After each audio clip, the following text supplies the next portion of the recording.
other unfortunates have been fervently waiting for has finally arrived. It's time for TMI, Confessionals of the Nerd Kind.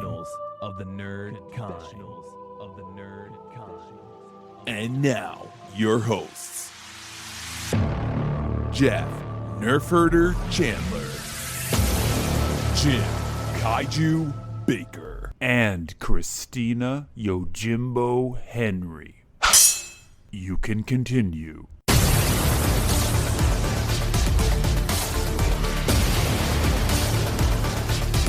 And now, let's get on with the show. Here is TMI.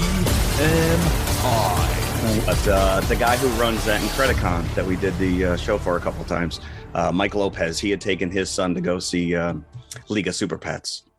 We were chatting about it a little bit, and I'm like, oh, you can listen to our episode if you want. He's like, oh, yeah, sure. I'll get right on that. Wait, you have a podcast? You have a podcast? Oh, welcome, everybody. Yes. Wow. It's only been 1 week for our listeners, but it has been 2 weeks for us. Yeah, we double down every once in a while. So when we know that we're not going to be around, just to keep you people entertained. Exactly. Yeah, it's flawless. It's seamless on the outside, but there's a lot of stuff going on back behind the scenes. Behind the scenes, yeah, lives are being lived. I don't know. I'm coming off my 2-week vacation, and I think I need a vacation from my vacation. Meaning your life is about to end because your vacation is coming to a close. That's right. Back to work. Yeah. Although at least the heat is broken. It's not quite as hot as it was. So. Yes. Broken like a bad-tempered child. Let's move down somewhere else. And I hope it travels as fast as the locomotive in our first feature. Oh, that was a very clumsy segue. That was a segue nonetheless, though. I really made an attempt with that one. All aboard. So Bullet Train. Now, this, of course, is our main feature. And it is a theatrical only experience at the moment. You cannot stream it, I don't believe. So I always try in the dark to take my little notes, and I can't find my notebook for the life of me. I took my notebook, I made notes, so I'm just going to have to go off memory. Wait, so you took notes, but now you don't have them for the show? I don't have them for the show. No, I do not. Did you leave them on the train? Maybe. Well, perhaps with your driver's license. Since I actually took the time to write thoughts down, maybe they've stayed with me. I don't know. We'll find out. Isn't that a trick I think we learned in second grade, which is you remember things better when you actually physically write them down. So there may be some muscle memory in there. So Bullet Train, Brad Pitt, Aaron Taylor Johnson. This guy is a chameleon. We'll get into that, but we have a pairing. We have a backup feature to go with this. Yeah. Something a little, I don't know. Is this, I thought it was clever when I came up with it, but then it was like, all right, because I think Silver Streak was another one that maybe we had thrown out there, and there were a bunch of them. What was the one with Telly Savalas and Christopher Lee? Isn't that with the Bigfoot on? No, Terror Train is with Jamie Lee Curtis. We've never covered Terror Train. No, that's all right. The one that you're referencing right now is the one I'm thinking of with Telly Savalas. We actually covered it. It's out there somewhere in our oeuvre. That was a classic. There was another the Chris Pine Unstoppable. That's a newer one. The Taking of Pelham 1, 2, 3. There's two versions of that, right? Yeah. All right. Throw Mama from the Train. That is what we're pairing up with this. That's a very long-winded explanation to get to that. And I have to say, my niece was here for the week, and we got to watch it together, and she was quite taken with it. She thought it was pretty funny. It does hold up. I don't know. Maybe not. All right. So that's this week's episode. Do you want to hit a little bit of news before we get in? DC Cinematic Universe. I feel like every 3 years they come out and say they have a 10-year plan. They've got a new plan, don't they? I don't know what's going on. I guess HBO Max and Discovery Channel merged. This is the CEO for Discovery is making these decisions now. I'm like, all right, I guess I missed this news item. But Batgirl movie completely done, in the can, shelved. $90 million out of pocket. We're never going to see it. This is their decision. They're just not going to release it. not even on HBO Max. And this guy, David Zaslav, who is the Discovery CEO, he says that it was simply cut because it wasn't good. We're not going to launch a movie until it's ready. We're not going to launch a movie to make a quarter, and we're not going to put a movie out unless we believe in it. Jeez, And how many movies would actually come out if every studio felt that way? not only that, but you've already spent the money. You got Michael Keaton coming back as Batman. You got J.K. Simmons, and you have Brendan Fraser in this thing. So your stars have been paid, and yet we're still backing this Flash movie with That this Ezra is- Miller. Is just it boggles my mind.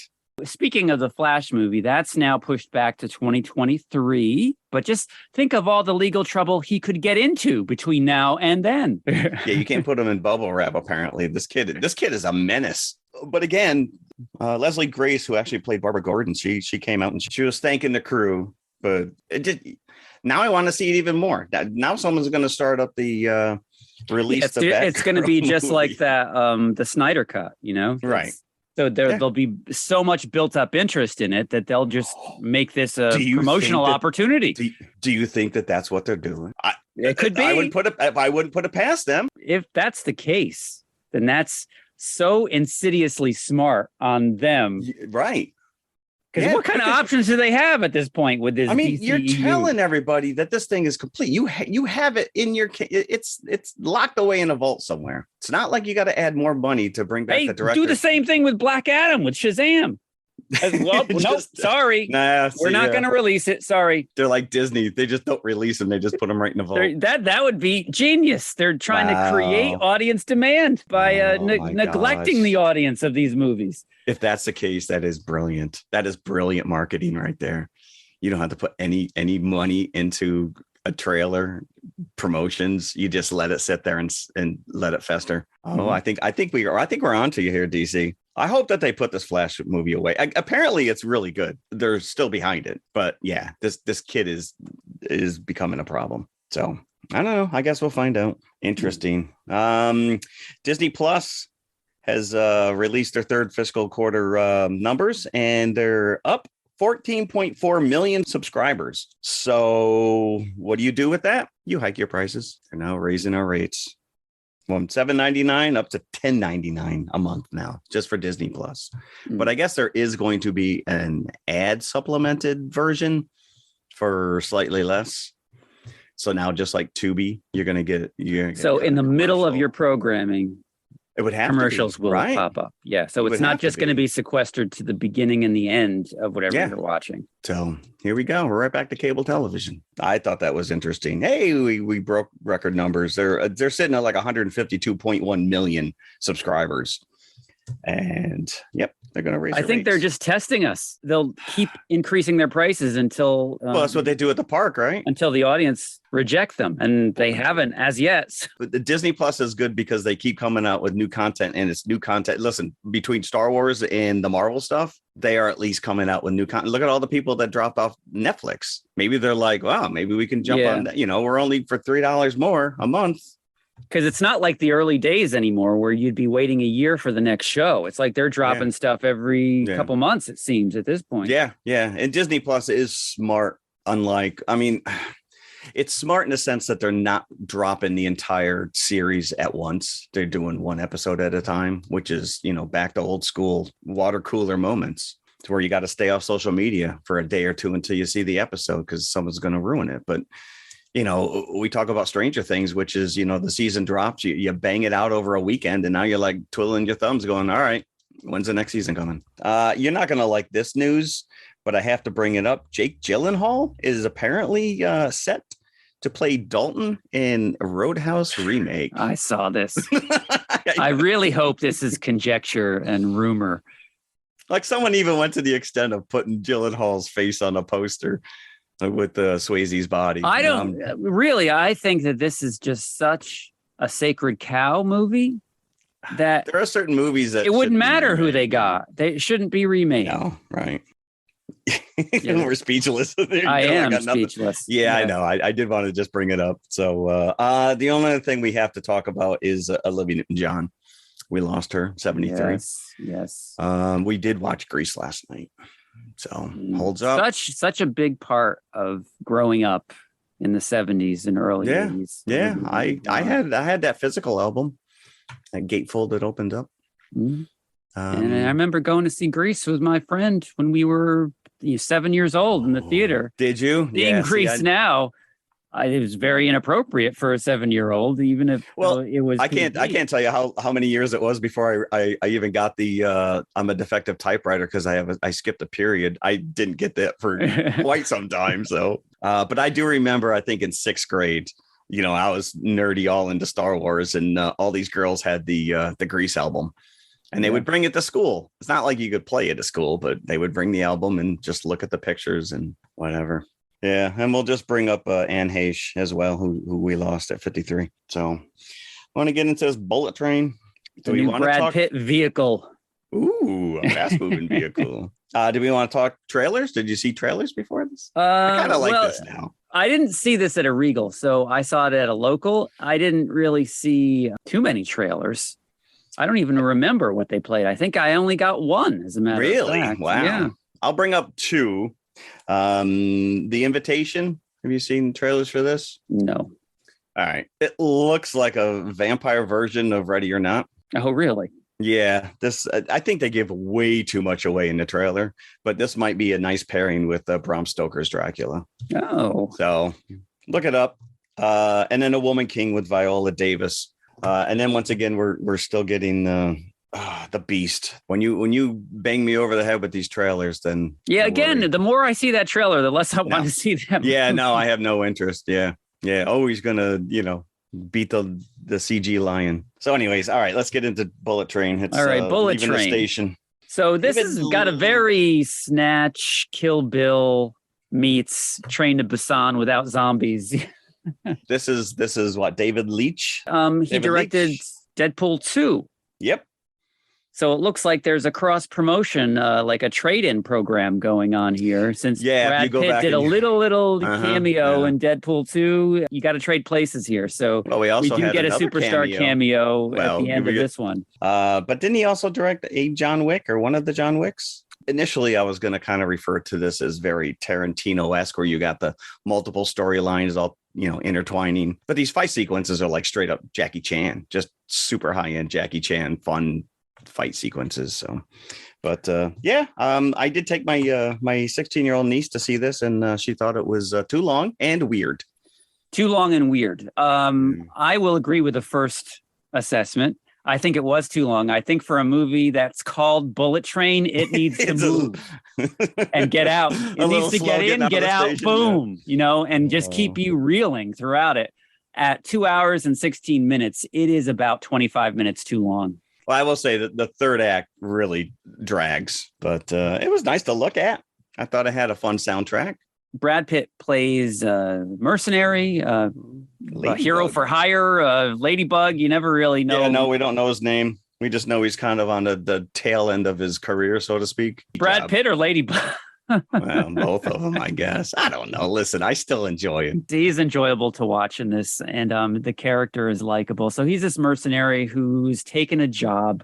The firm that he works for is just his boss is just a voice on the phone until the end. Maria, the trailer ruins this because it is Sandra Bullock who's playing his boss, but you only hear her until you see her at the very end of the movie. And it seems like there's another trade-in program going on here because you had Brad Pitt in basically a cameo in her last movie, which was The Lost City. Yeah. So it's like everybody's returning favors for each other. Yeah, here. No, there is. Well, David, so this guy, this director used to be Brad Pitt's stunt double.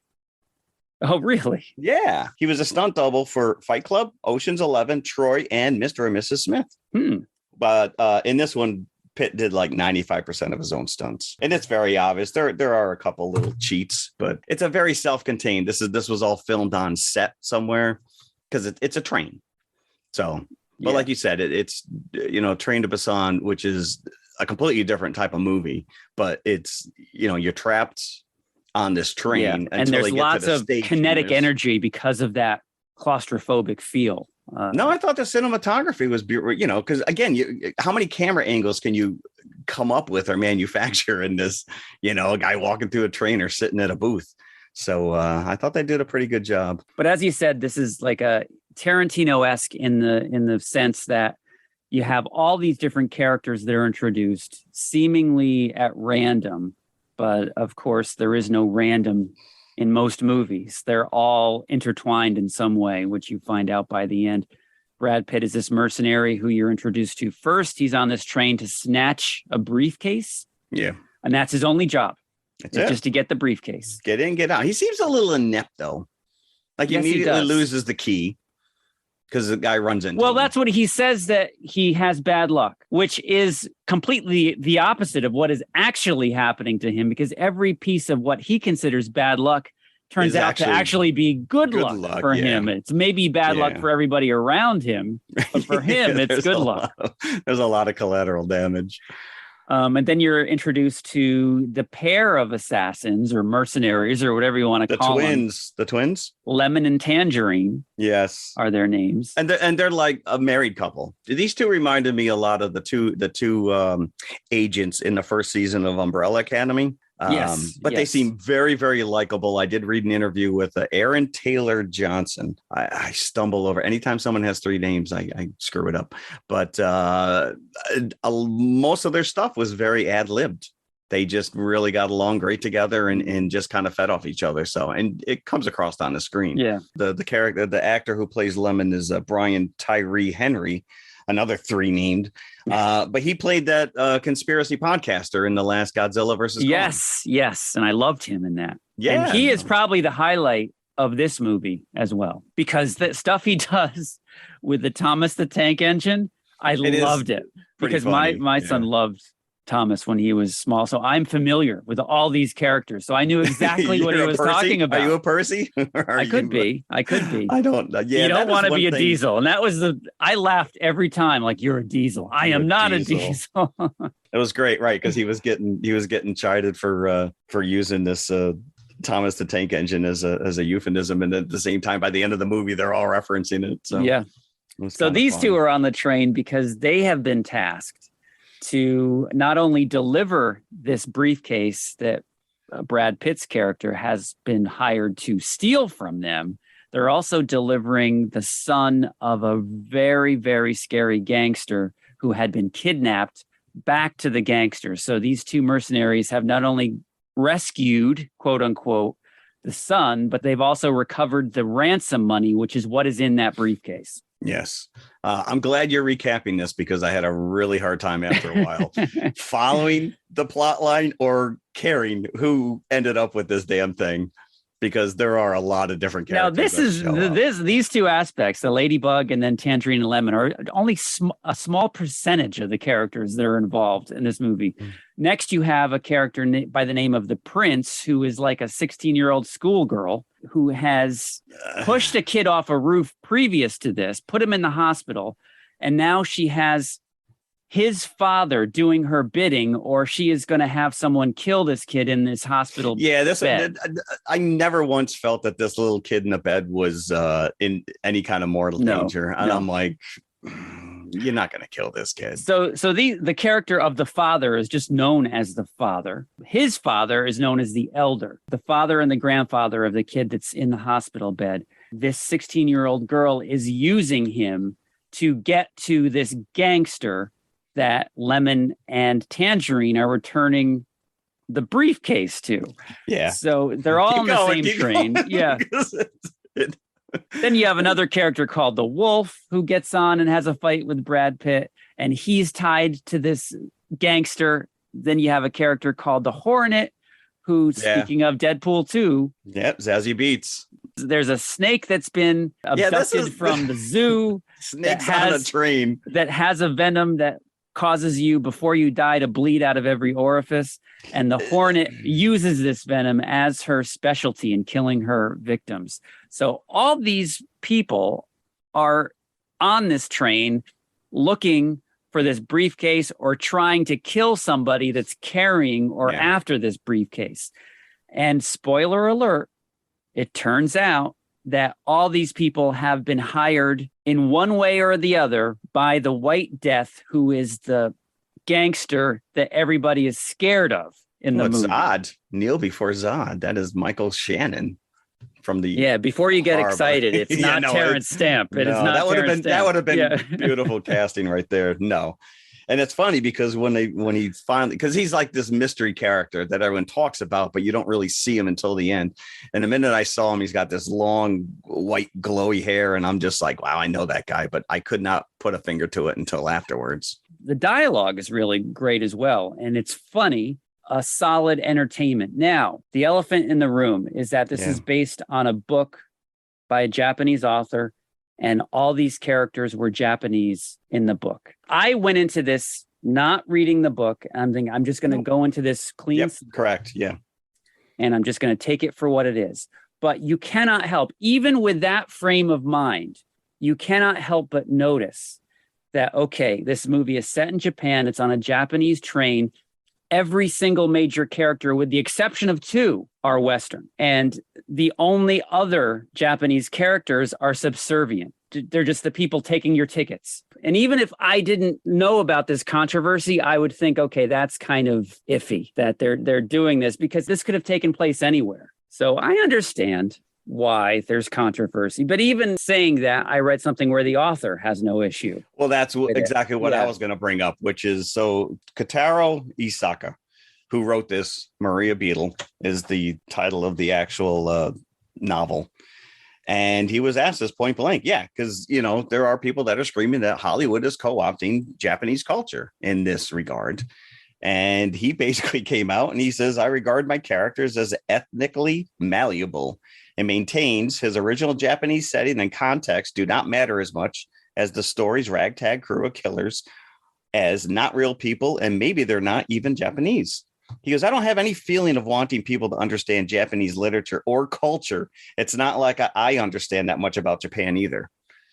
I get it, because on screen, it's visually, you know, it adds to the entire flair of this movie. The day glow. With the day glow and the soundtrack, you know, you got a Bee Gees Japanese cover.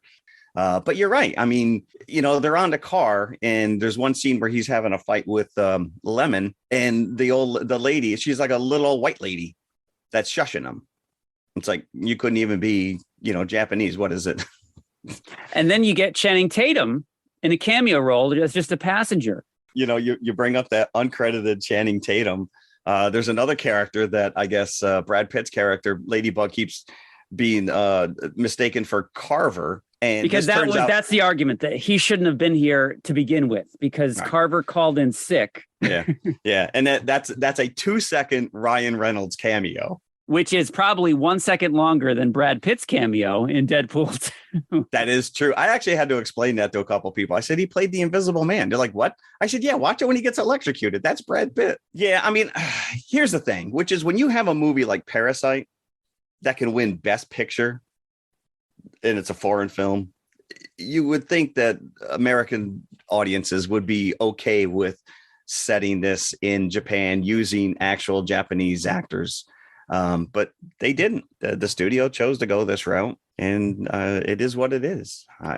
What kind of hammers this home is, as you get to the very end of the credits and you look to see where it was filmed, entirely filmed in Culver City, California. Not even on location. No, on a soundstage, yeah. And apparently, what they actually did was they set up LED television screens to show the Japanese landscape outside the windows of the train set. So knowing that as well, I'm like, oh. So now they're going all out. They didn't even go on replicate. location. No.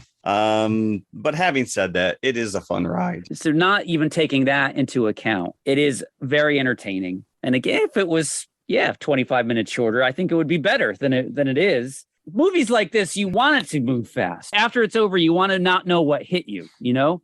Right. A movie train has too much space in it.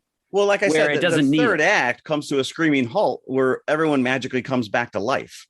now they all have to get, spoiler alert. 3 of the people you thought were dead are not. And they come back, and now they have to pull an A-Team style, ambush on the bad guy. And what happened to all the people that were on the train? Because at one point it's mentioned, I think the White Death said that he hired everyone, or he bought every He ticket. bought all the tickets. But there's still people that like Channing Tatum. Like he just comes across as an innocent guy that's on the train. He thinks he's being propositioned and is willing to go with it. And I thought that was actually a funny I thought joke. that perhaps that he only bought the tickets from one point to the last point. Like I think it was Kyoto they were going to. Okay, because I think a lot of people, like almost all the people, got off before they even get to the end. Yeah. Because this train gets destroyed. You know, there's, like I said, there's some serious collateral damage. Yes, because it goes off the rails like at however Literally. fast it's going Yeah. through a town.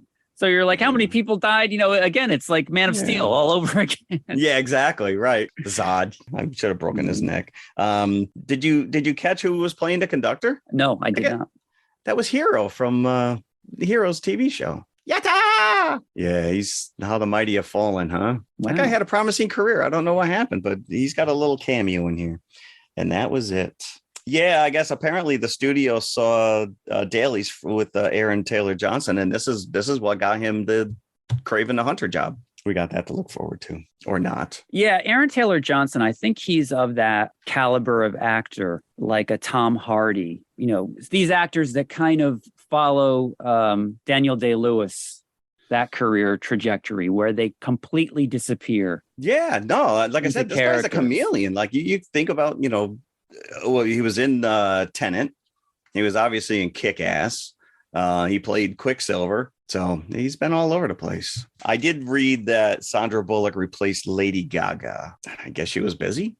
She was doing House of Gucci. But this is definitely one where you just kind of leave your brain at the door. It does have that Deadpool 2 sensibility, that R-rated sensibility. There's a lot of, over-the-top CGI gore, that wedding scene in particular. And again, if you're a fan of Thomas the Tank Engine, you will be happy. That's a selling point. You will be happy.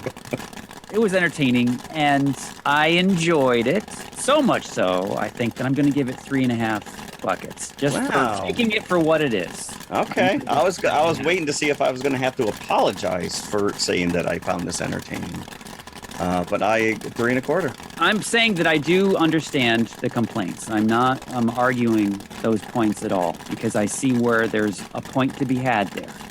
But I allowed myself to enjoy it, and if you do that, I think you will. Yeah, everyone I know who's seen this has really liked it. So let's go to the snack car. You see, I didn't forget about that. I like that. I didn't forget about that. We got a whole train theme going here. Yeah. So let's go to the snack car, and then let's come back and discuss Throw Mama from the Train. Flips, the new snack sensation. Flips, the crispy, crunchy chip with a zesty, tantalizing flavor all its own. And an airy lightness that's so satisfying, but not filling. We make them fresh right here, so you can treat yourself to a cup or a bag full of America's newest chip-type snack while you're watching the show. Flips, deliciously different. Okay, we are back. Throw Mama from the Train. 1987. These two gentlemen were at the height of their career. They were. Danny DeVito and this is pre when Harry Met Sally. And that was the one that really pushed Billy Crystal into like I mean, superstar category. When did he join Saturday Night Live? 84? Well, he only did SNL for one season, 84 to 85. Yeah. But he had Soap under his belt. That was on for quite a while. Running Scared, Princess Bride. I mean, those, Running Scared, he's playing, title right up there with Gregory Hines, but Princess Bride was more of like a cameo. But yeah, you're right. 89 was Harry Met Sally. And then after that was City Slickers. City Slickers. Yeah. But this was December, so a Christmas movie. 1987. Yeah. Now, I think that this movie is likes to think it's more dark than it actually is. It's not. Listen, you want to go dark with a Danny DeVito directed movie? Go watch War of the Roses. Yeah. That is some dark. Because with all the talk about, strangers on a train, let's swap murders. No murders actually happen in this movie. No, there's some fantasy killings going on with the scissors through mama's ears, but it's played for laughs. Yeah. This is not as dark as you remember it being. But No, like I the said, title is probably the darkest thing about it. actually, I think it's funny. Yeah. It's the title. Space, did you read the thing about the how they based the title on a song from the 50s? Yeah, I don't know that Which reference. called "Mama from the Train," a kiss, a kiss. I've never heard this. I've never heard the before. song either. No, It's was sung by Patti Page, and it came out in 1956. And apparently, the songwriters or the publishing company sued the producers of "Throw Mama from the Train" for co-opting the title of the song. I think from what I read, it was settled. But yeah, based on that song, whatever. which wasn't about killing I was gonna somebody's say, mother. So what? You're just lovingly tossing her from the train? No, you're kissing her on the train. Oh, I think you're you're kissing her goodbye. Yeah. Oh, But this was, see. a twisted take on that song title. It's twisted take. I forgot Kate Mulgrew was even in this. I forgot she was the ex-wife. Mm. It's been a long time since I've seen this. And then there's Kim Greist, who plays Greist. Beth, who is Larry's, Billy Crystal's girlfriend. I'm like, where do I know her? She's like this recognizable face that's in a lot of 80s movies. The one that I know her from is Chud. Oh, I did not pick up Cannibalistic Humanoid Underground Dwellers. Exactly. Yes. Chud. How come we haven't covered that yet? That's we still classic. have tons of movies that we can still get to. I thought she was very much in that Sally Kellerman starter kit, Definitely. right out of Definitely. So the plot here is Larry Donner, played by Billy Crystal, is a down on his luck author. There's so many authors populate these 80s movies, if you think about it. I guess it's good fodder. So yeah, his ex-wife has apparently taken his idea, his novel, stolen it wholesale. Didn't he and know enough published to it as her mail it to own. himself? Isn't that like copyright 101? That's You just mail a copy of your manuscript. A lot of his dialogue includes the word slut, which is probably not so acceptable these days. Wow. So his wife has become rich and famous off of his novel. Yeah, showing up on Oprah. And he's still laboring away in anonymity, and he is taking a job as a writing teacher. And in his class is Owen, played by Danny DeVito, also directing here. That's got to be so hard. How do you direct yourself? I don't know. That's really got to be. You still have to have a second unit cameraman. Yeah, you've got to have everybody calling the shots behind the camera as you're in scene. Yeah. But Owen, we see his private life is a nightmare because he takes care of his elderly mother.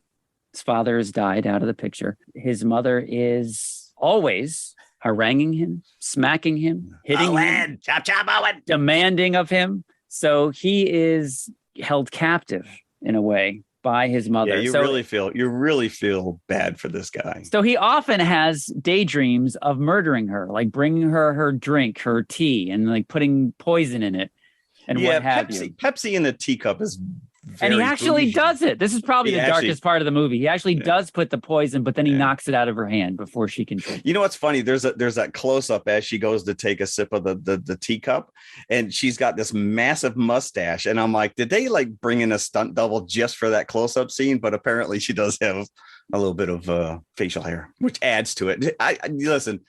My niece watched this with me, and she was like, "That's the old lady from Goonies." And I'm like, yeah, that's Mama Fratelli right there. Now, Goonies was only 2 years previous to Throw Mama from the Train, but Anne Ramsey was undergoing cancer treatment. So I didn't realize this. This is what contributes to her voice. Throat cancer. So that's why she seems so different speech-wise between Goonies and this movie. Yeah, I guess during the filming of this, she was still getting treatment. And DeVito, she's got 10 minutes. 10 minutes of screen time is all she has in this movie. And she is the title character. She's the title character. She is the main drive of this movie. I mean, say what you will about, these two guys and Crisscross and all the other stuff with Danny DeVito, but, it's Mama. You can't take your eyes off her when she's on. Owen is trying to get Larry's approval whenever he submits a short story, and his stories are terrible. And Larry is trying to tell him that and trying to tell him why they're terrible, because your characters need motivation. And so he inadvertently gives Owen the idea by talking about his ex-wife and, saying things that he doesn't really mean, that he wants Owen to kill his ex-wife. And tit for tat, Larry will then kill Owen's mother. I got it, Larry. Crisscross. It's a complete, Three's Company setup where one character right, because completely Larry's like, what are you talking? Right, what are you talking about? What are you doing? But he does tell me, right, eliminate the motive and establish an alibi. So Owen first goes to Hawaii tracking Larry's ex-wife. And he sneaks into her house and he's hiding behind the couch when she's on the couch with the gardener or whoever he is. And I think it was the pool boy. So, and he's every time he goes to kill her, he slowly puts gloves on and like Frankenstein, lurks across the room and then has to hide again. And he does it a couple of times. Calls Larry, says that it's done. Larry is, of course, horrified. But Owen himself says, before he actually goes with the story, he actually tells Larry, I couldn't kill anybody. So immediately that he never did it, even though that the ex-wife is now missing. And you saw him going to push her over. You never see him push her over. That's actually nicely done. The editing is done. And, she's a famous author. So how no one else recognizes her on this boat or makes a big deal about her, but he saddles right up next to her and she goes out onto the deck and she loses her earring. And there's a scene where, like you said, when she's first putting these earrings in, there's a little musical cue that is very Back to the Future, ding, that little chime. But I looked it up. It's not the same musician or soundtrack, or it just was really weird because it's so iconic to Back to the Future. But you're led to believe that he pushes her off, but you find out later that she did not. She just fell. Because Owen actually does think that she's dead because he saw her fall over into the water. Right. So he would assume that she's dead. So he's going to tell Larry that he did it. And now he's going to hold that over his head because the rest of the world thinks that Larry did it because he doesn't have an alibi. Right. But go back to that scene where Owen is calling Larry and Larry's in bed and he goes, I'm hanging up now. Oh, yeah. Smart move. Yeah. Right. Crisscross. And he hangs up and then he calls back immediately. And he's someplace completely different on the island. Every time he gets on a phone, he's either in the jungles or now he's on the beach or he's next to a horse. I thought that was pretty funny. I don't want to say too much on the phone, but all I can say is that I killed her last night. Right. Yeah. You've said too much.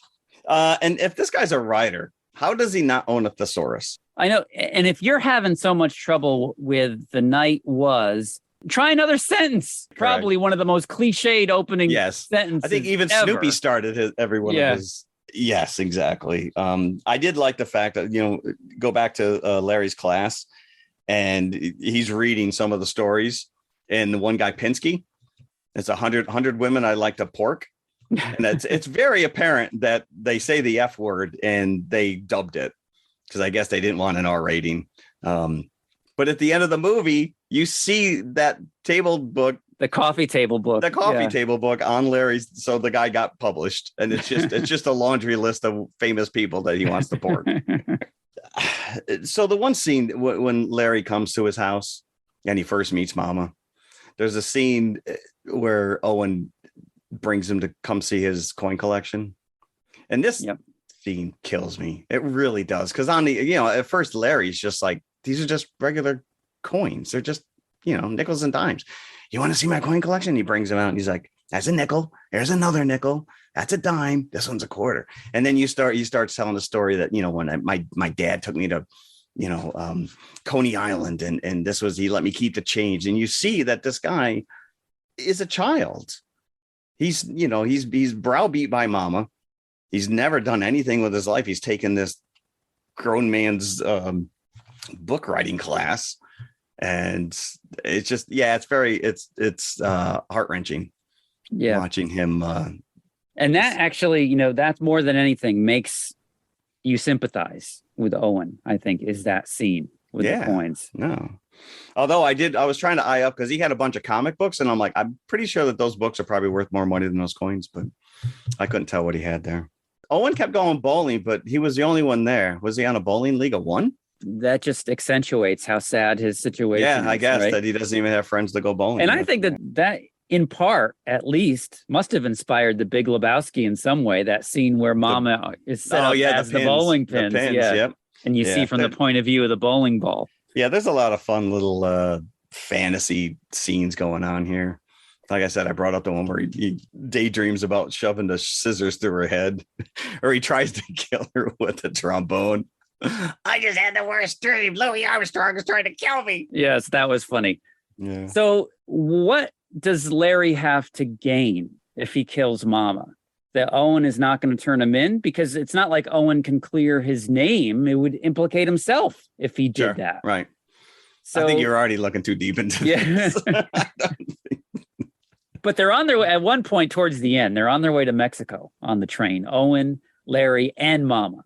Larry talks about how he couldn't finish the line. The night was, and then Mama says the night was sultry. Yep. Larry, angered perhaps because she came up with a word that he couldn't come up with. Yeah. Sets in his mind that he's going to kill her. That's it. Now. That's it. I'm gonna kill her. I'm gonna kill her. She came up with this word. Now I'm going to kill her. Yeah, I couldn't come up with it.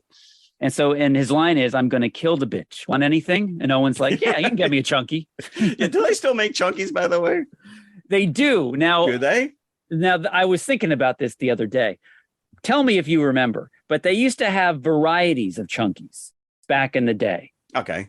Now you can only get the main chunky, I believe, which is like, the chocolate bar with peanuts and raisins. That's but these are cubes. These are squares. These are not squares. Like true candy bar. But they had different varieties, and my favorite was the chocolate through and through chunky, just a square of chocolate with no foreign objects in it whatsoever. Now they only have the original. You can only get the peanut raisin variety. They don't make the other varieties anymore. They have raisin in them?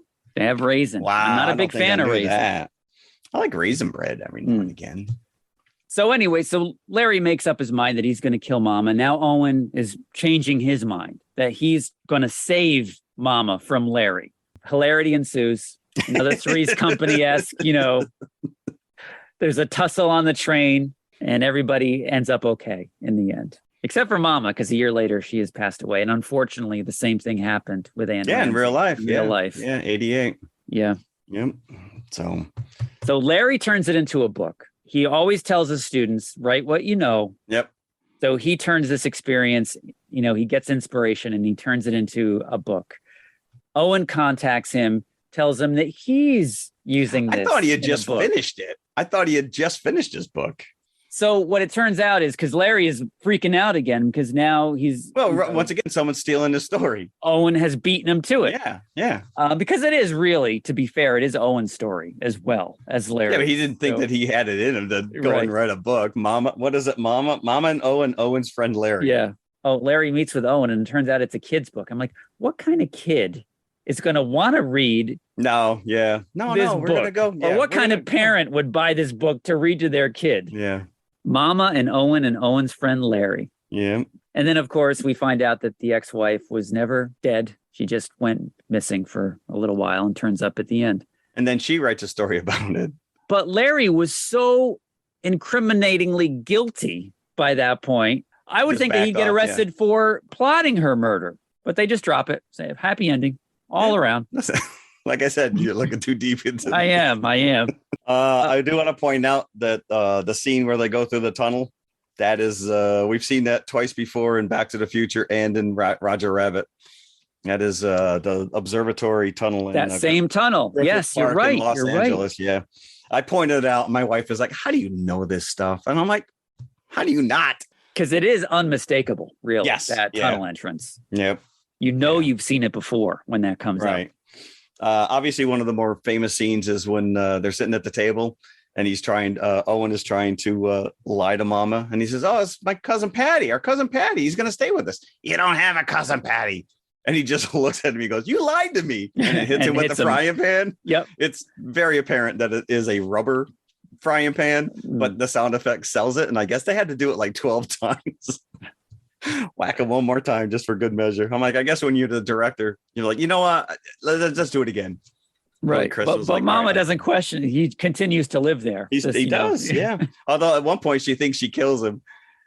And she's like, don't bury him in the backyard before he stinks. It's dated, but it still is entertaining. As with a lot of these older movies, I'm fascinated by who they were considering to play these parts before they actually settled upon who did. You would think that all these names circle. And since DeVito is the director, you'd think that he was in from the beginning, but all these names that were attached to the Owen part before he played it, Joe Pesci, I could see that.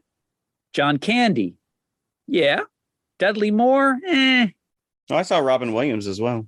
Well, I saw Robin Williams as Larry. Oh, Bill I got Murray. Bill Murray. Bill Murray, Robin Williams, or Tom Hanks possibly as Larry. Tom Hanks. I think he could have done it. I think he 89. would have done a good job. That was right around Joe versus the Volcano. Yeah. The he Burbs. He was still in his goofy phase. Big. Yeah, that was like 1 year before Big. 88. Christopher Lloyd was being looked at for Owen. Yep. Bob Larry. Hoskins as well. They're too busy doing Roger Rabbit. They can't be doing Throw Mama from the Train. Yeah. throw Roger from the train. Yeah. Anne Ramsey was nominated for Best Supporting Actress. Yeah. So she went to the ceremony, did not win, unfortunately. And 6 months later, she passed away Yeah. in 1988. Yeah. From throat cancer. Yeah. But that was, a nice cap to her career, being nominated at least for. Yeah, it would have an been nice Oscar. to see her in some other stuff. I mean, obviously, this and Goonies are her two iconic roles. Budget $14 million. It was a hit. Box office, it made $55 million. DeVito as a director, I had to go back and look because besides War of the Roses, I was really struggling to think of what else he Death of directed. Smoochie. Death of Smoochie. Matilda was Yeah, probably one of his- Hoffa. Hoffa, yeah, which is weird. Yeah, that is Yep, weird. Hoffa. Yep. Like, is that right? Was that a Yeah. mistake? Wikipedia? But Yeah. No. they don't make mistakes. But like I say, he's coming off Taxi, Romancing the Stone, Johnny Dangerously, Ruthless People. Twins was the following year. And Yeah. that sequel is still in development. This is still being talked about, triplets, with DeVito and Schwarzenegger returning, finding out that they have a third brother played by Eddie Murphy. You got to get on that. They're not getting any younger. Yeah, well, they're all going to be in wheelchairs by the end of this. And I thought it was neat because you mentioned, of course, that DeVito started in Taxi. That's where he became known. In the movie, he gets out of a cab. It's called Sunset Cab, and then Yeah. the taxi They should've taxi just company gone- was called Sunshine Cab. They in should the have show. just They straight up. should have, right? Yeah. Why even dance around that? Yeah. You're the director. Make it happen. We know where you came from. If you know enough to get that reference, how much more would you be rewarded if it actually said Sunshine Cab on the Right. Yeah. Yeah. Or if it was Judd Hirsch driving Yeah. Yeah. Oh, that would have been great. Or Mary Lou Henner. Mary Lou Somebody. Henner. She wasn't doing much then. Oh, she No. was doing Johnny Dangerously. Yes. Yes. Right. Tim she wasn't Conaway. in No, not that. Well, I'm thinking of Dorf on Golf. it. Jeff Conway. Conaway. Yeah. Can't be Tony Tony- Danza. Who's the boss? That took up all Oh, his that's right, time he in the was 80s, the right? boss. Yeah. So, Christopher all right. Lloyd was off. Wow, they were all doing their own thing at that Yeah. point. Throw Mama from the Train. What kind of buckets would we do? Oh, I went a solid 4, I think. 4? You think so? You think? Wait. I do enjoy this a lot. It's not a great movie. I actually am 4 1/4. 4 1/4. Wow. I'm gonna stick with 4. It is not a great movie, but I was so happy to rewatch it. It's like one of those feel good, tickle Yeah, me. it's a There's- nostalgia. There's a few. This is like a very specific time period for movies, the late 80s, like between 87, maybe even 89 is too late. Like 87, 88, Yeah. I think really hits that 80s 'Cause zeitgeist. these were the kind of. movies, right? I was coming out of college, and these were movies like we would go to the theater all the time. It didn't matter what was playing. And there are certain movies that just stick with you. This is just a goofy, silly. The premise is out there. Like you said, don't think about it too much. And again, Danny DeVito and Billy Crystal are at the top of their game at this. Other 80s movies from this time period, I think, stuck with me more, like Fish Called Wanda or Big or even Joe versus the Volcano. So this was kind of lower on my totem pole. Comparing the two features this week, I think I enjoyed watching Bullet Train more than I did Yeah. Throw Mama from the Yeah, they're two completely different movies. Yeah, they are. But I had a better time at Bullet Train, so I'm going to go 3 Okay, for Throw Mama from the Train. fair enough. It only sits at a 6.3 on IMDb. So Does it? Yeah. I think if they had taken that risk and made it a little bit dark, if somebody actually was murdered in this, then maybe it would live up to its title. You really wanted to see Mama get thrown from Or the at least train, have the didn't you? ex-wife get murdered, Wow, you want to go dark. Kate Mulgrew, what did she do to you? Did she steal your novel? I have She nothing did against. deserve- I have she nothing did against deserve- Kate Mulgrew. No, Just not let the me actress. quantify We're that. talking not about the actress. character. We're talking about the Yes. character, Margaret, who was despicable, by the way. But if you're gonna call your movie "Throw Mama from the Train," you want to see her thrown from the train. maybe they'll make a sequel. Maybe She didn't have to necessarily. Maybe they could have threw her from the train, and there would have been a nice She pile of bounced. boxes she landed into or something. But you got to throw her. I'm It's the pretty movie. sure. It's the name of the movie. I think Anne Ramsey would bounce at least once. We'll never know. Okay, we've been leading up to this section of the show from the Which is beginning. what? No, what we did. What else did we do this week? So we don't even want to talk about the two movies. We just want to talk about what we did on top of it. So I was on vacation for 2 weeks, and believe it or not, I didn't really do a lot. I will tell you, I wouldn't expect you to, unless you were, taking a trip. But you got to relax on vacation. we did a lot and nothing at the same time. If that makes sense to you, it's.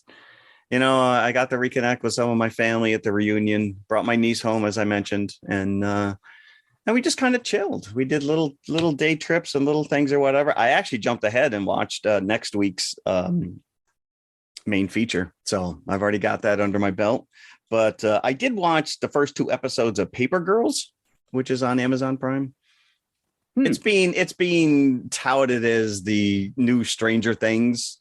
It's about a bunch of girls. I'm going to guess late 80s. They are paper delivery girls, on the bikes, throwing the newspapers at 4 a.m. in the morning.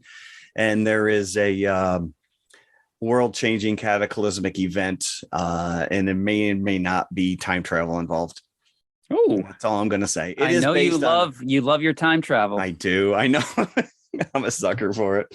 And it's based on a Brian K. Vaughan comic series. So it's promising so far. Maybe I will take a look at that. I think you've sold me already. Amazon Prime. It's on Prime. Paper Girls. Okay. Paper Girls. Yep. So there you go.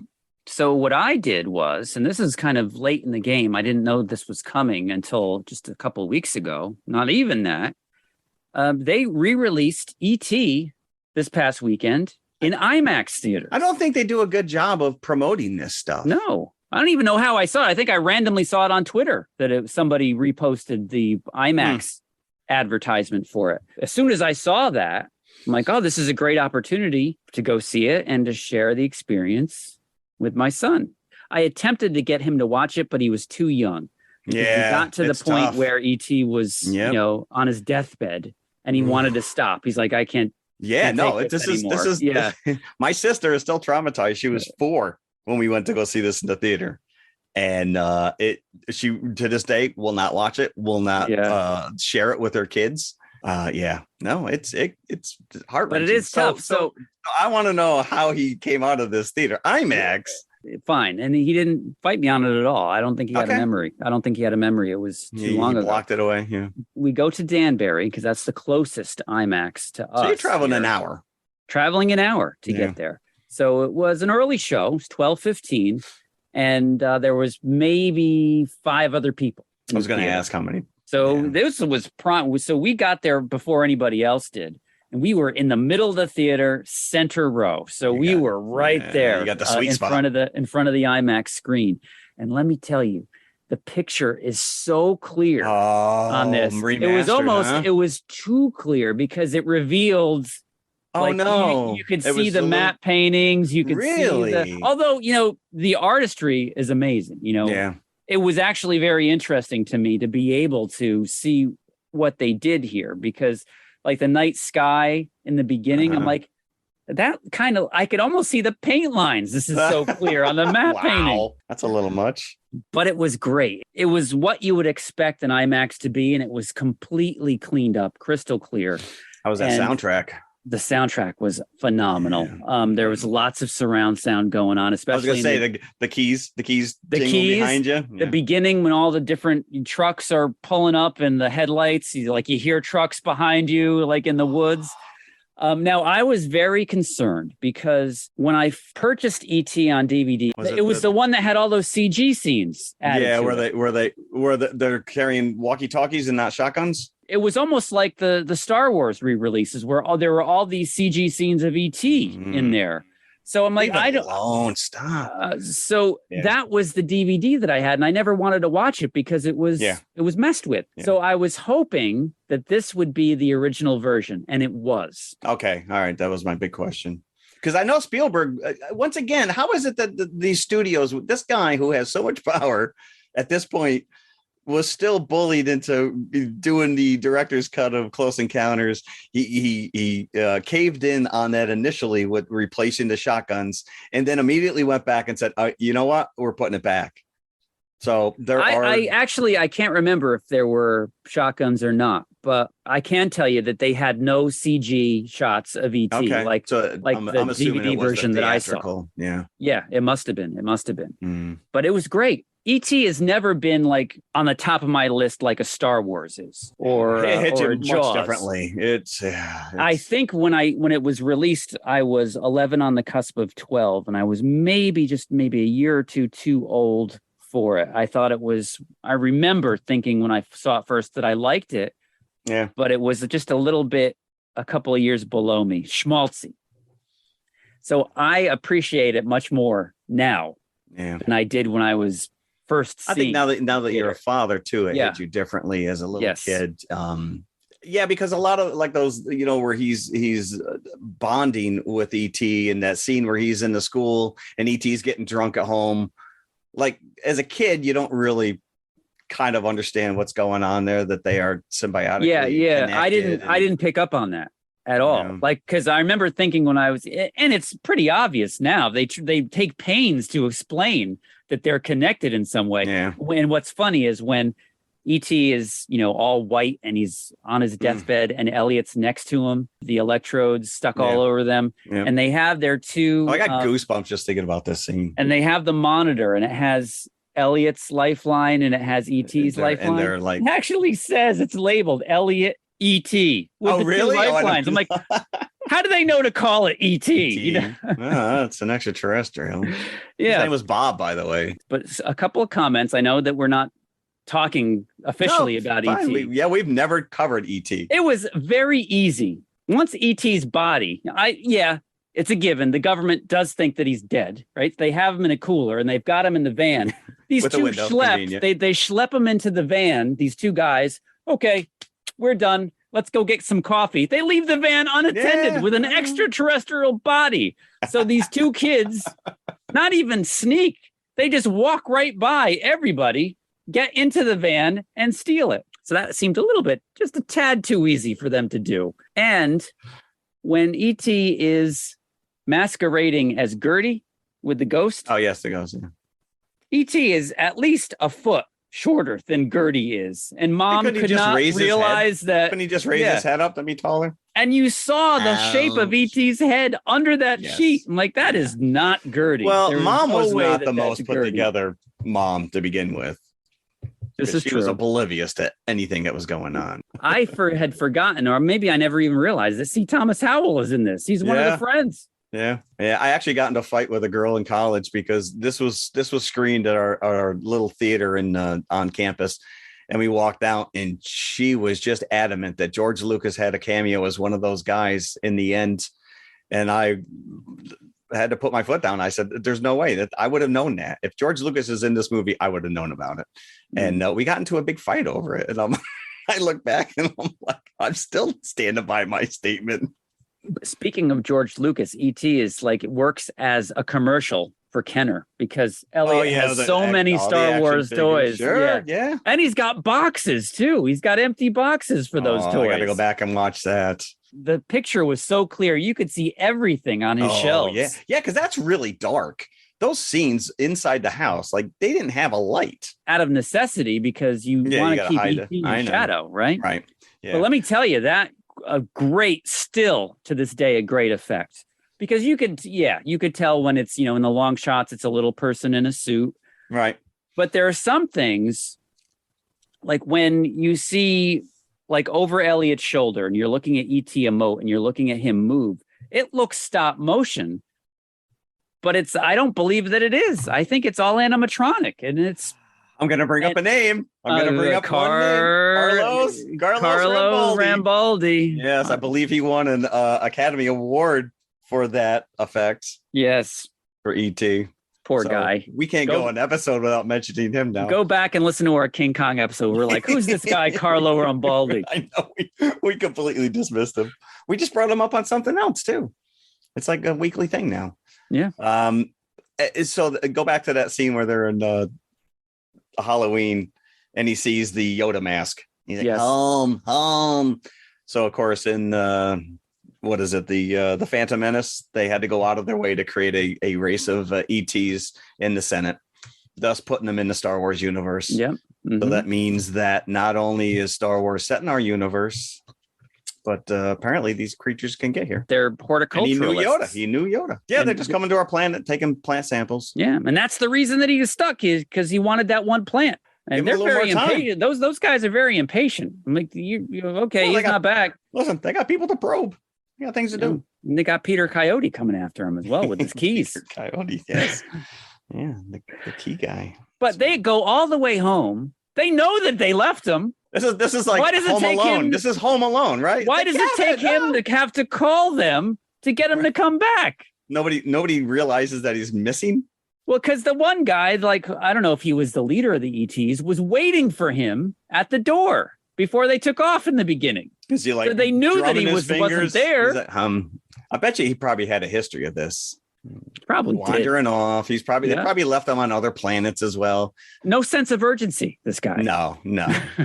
All of his coworkers probably hate him because, I want to get off the clock. Let's go. It's Friday. Yeah.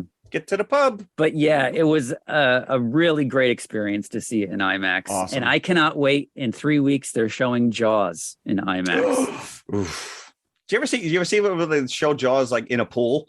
Where people are like on floaties? Yeah. No, you are not doing that. No way. Sorry. That is not happening. Because some idiot's going to swim underneath and grab your toe. Because that's what I would do. Yeah. Nope. Not going to happen. And the big question was, how is my son going to take it? He loved it.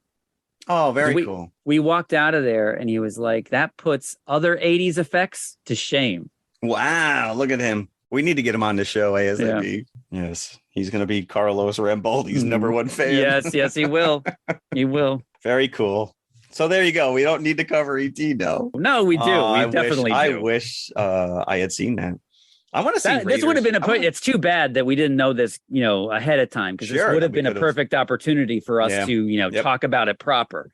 Yeah, and then I could have taken my niece because, like I said, my sister will not let her kids watch this. So that would have been an opportunity for Uncle Jeff. Although I don't know, 16 might have gone over her head. She might have just kind of dismissed it. And there's another nice little when E.T.'s saying goodbye to the three kids at the end. Before he and I'll miss you most of all, Scarecrow. There's just a nice subtle thing that he does with the older brother. First, he says goodbye to Gertie, and he says to her, "Be good," because she was there when he learned how to speak from Sesame Street. He says, "Be good to her." She says, "I will." And and then the older brother, because Elliot, of course, is saved until the end. Save him for the end. The older brother comes to say goodbye, and E.T. flinches from the older brother at first because the older brother goes to touch him. And that's because E.T. and Elliot mind melded. Yeah. So he probably punches Elliot all the time, right? So that's why he flinches from him. So I thought that was a nice touch that I never would have caught when I was, younger. Watching. No, yeah. I'll have to go back and watch it. Don't beat me. But next week, we're talking about another alien in our main feature.